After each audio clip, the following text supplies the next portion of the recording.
Okay, so this is our notes on the Big Bang Theory, not the TV show, but actually the Big Bang, how we believe the universe was started.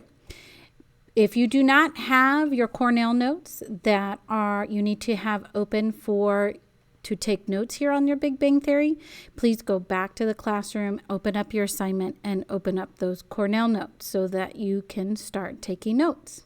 Okay.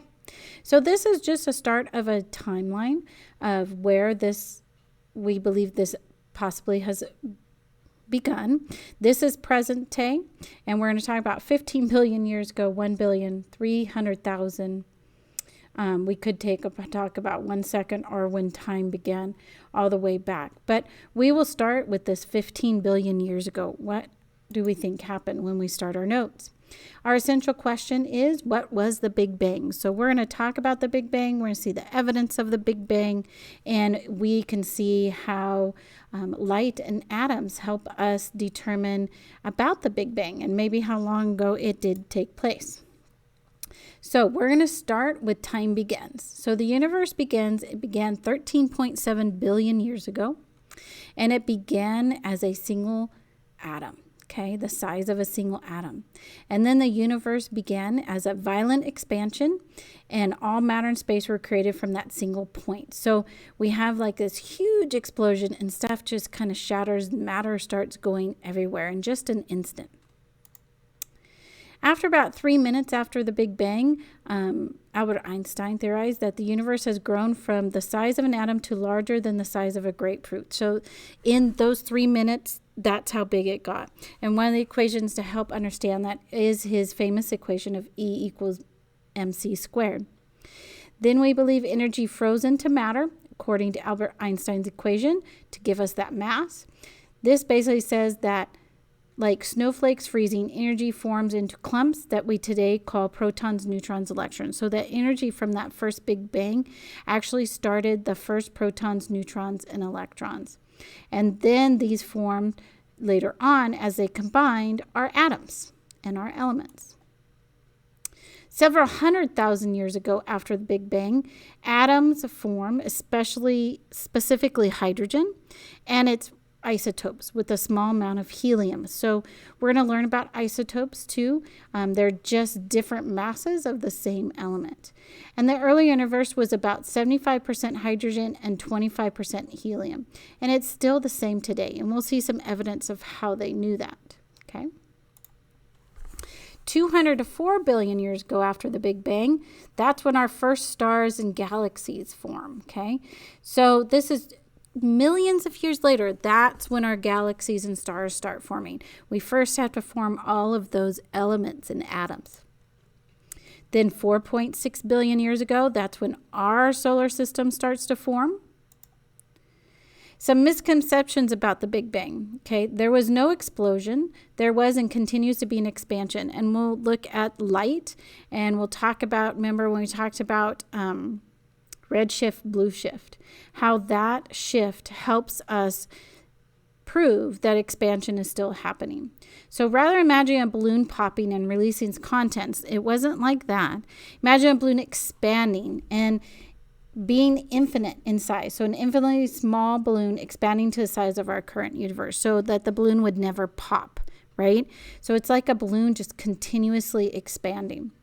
And we tend to image a singularity as a little fireball appearing somewhere in space. So we think of an image as the Big Bang as this little fireball, right? Space began inside that little space prior to the singularity. So prior to it, nothing existed, not space, time, matter, or energy, or anything. So basically, it wasn't like an explosion, like this little tiny thing out in space that was just not there before, and it just starts expanding and spreading everywhere, okay?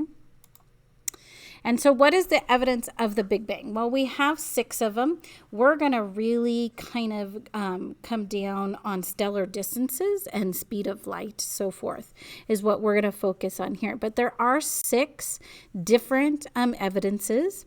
And the first one is the universal expansion in Hubble's law. So the fact that we're seeing those shifts in the colors of the stars as they seem to be moving away from us, that's one of our proofs that it is expanding.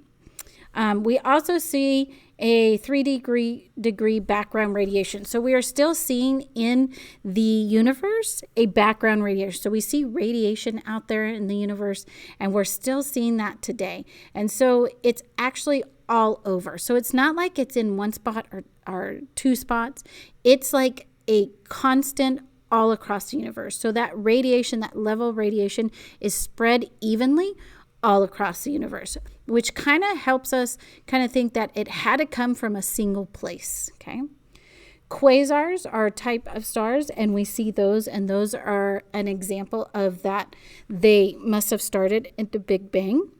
Radioactive decay, so we can definitely, and we'll see the equations, and we'll work with that here, but radioactive decay proves that the Big Bang probably did happen at once, as we see the half-lives start happening.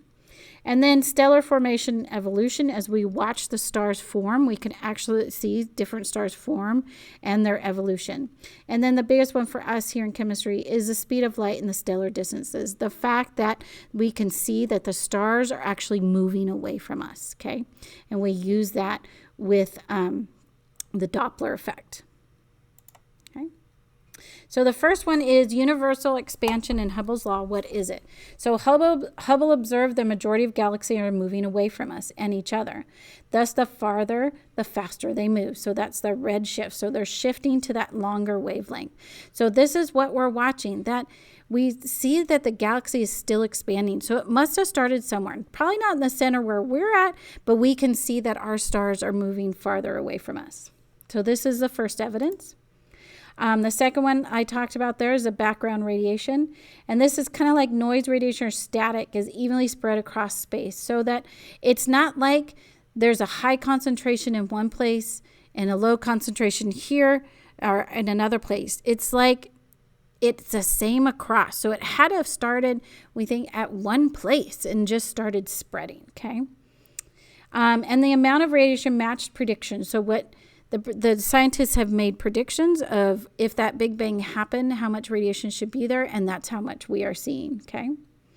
And we have the Kobe satellite confirmed for the entire universe that noise or radiation is evenly spread. So we can measure it at different places, and the satellite shows that to us. And the last part of this is the law of conservation of energy. That energy cannot neither be created or destroyed. So energy remains constant over time. So that energy keeps going, keeps spreading, and we never see it go away. Quasars, I talked about, they're types of stars. So these are super large solar system size galactic cores that put out more light than whole galaxies. So these are only found, we only see these with our scopes, our telescopes, they're 10 to 15 billion light years away, and they're found nowhere else. So they're at the edge of the solar system. They're at the edge of what we think is the expansion, and nothing really exists past them. So we think these are probably part of where the Big Bang kind of started, and they're just kind of moving out, and they're still created today. Okay. Radioactive decay, that's another kind of proof, and it is the dating, the half-lives, and it's giving us the age of items from the decay of radioactive materials found within the object. So things like moon rocks have been dated and found to be older than the Earth. So that means the moon had to have been created before the Earth. So it gives us an estimated time that the Earth and the moon were formed. So we can see how it breaks down, and then we can determine how long it's actually been there. So this is another proof that it's expanded. So the moon came before the Earth. The fifth evidence is stellar formation evolution. So we looked at the life cycle of a star. Here's an example here. But we observed the cycles of stars across the universe using such tools as satellites and telescopes. And then we view stars form, burn, and explode. So the fact that that keeps happening is showing us that these stars are continuing to form, continuing to grow, continuing to explode. So we can see that that's how it started, and that we are continuing that, we are seeing that cycle continue today. And then the speed of light and stellar distances. So the speed of light is this. It's our constant. You don't have to memorize it. But we observe stars millions, billions of light years away. So we can use that. And a light year is a distance that light travels in 1 year. So the light we see today from a star 500 light years away is 500 years old. So it takes it that long for that light to get to us. The furthest stars away are 10 to 15 billion light years away. We have telescopes that can see farther, but there isn't anything viewable. So we're seeing that it must have happened 10 to 15 billion years ago, because that's as far as we can see before we get to nothing. Lastly, we're pretty sure everything has a beginning, right? So it's the chicken or the egg, right? Or here is our primordial soup, where some theories about how life on Earth started. All right, so those are our notes on Big Bang Theory, okay? And really, we want to focus here in chemistry on the stars and that Doppler effect and the red shift, okay? So you're going to go back through your notes, please, and highlight any important information. Write any questions or connections you have to your notes in the left column. Then you're going to write a 3 to 5 sentence summary of your notes. And remember, to get credit for your notes or a stamp for your notes, you need to have highlights and summary. All right. Well, that was our notes on Big Bang Theory.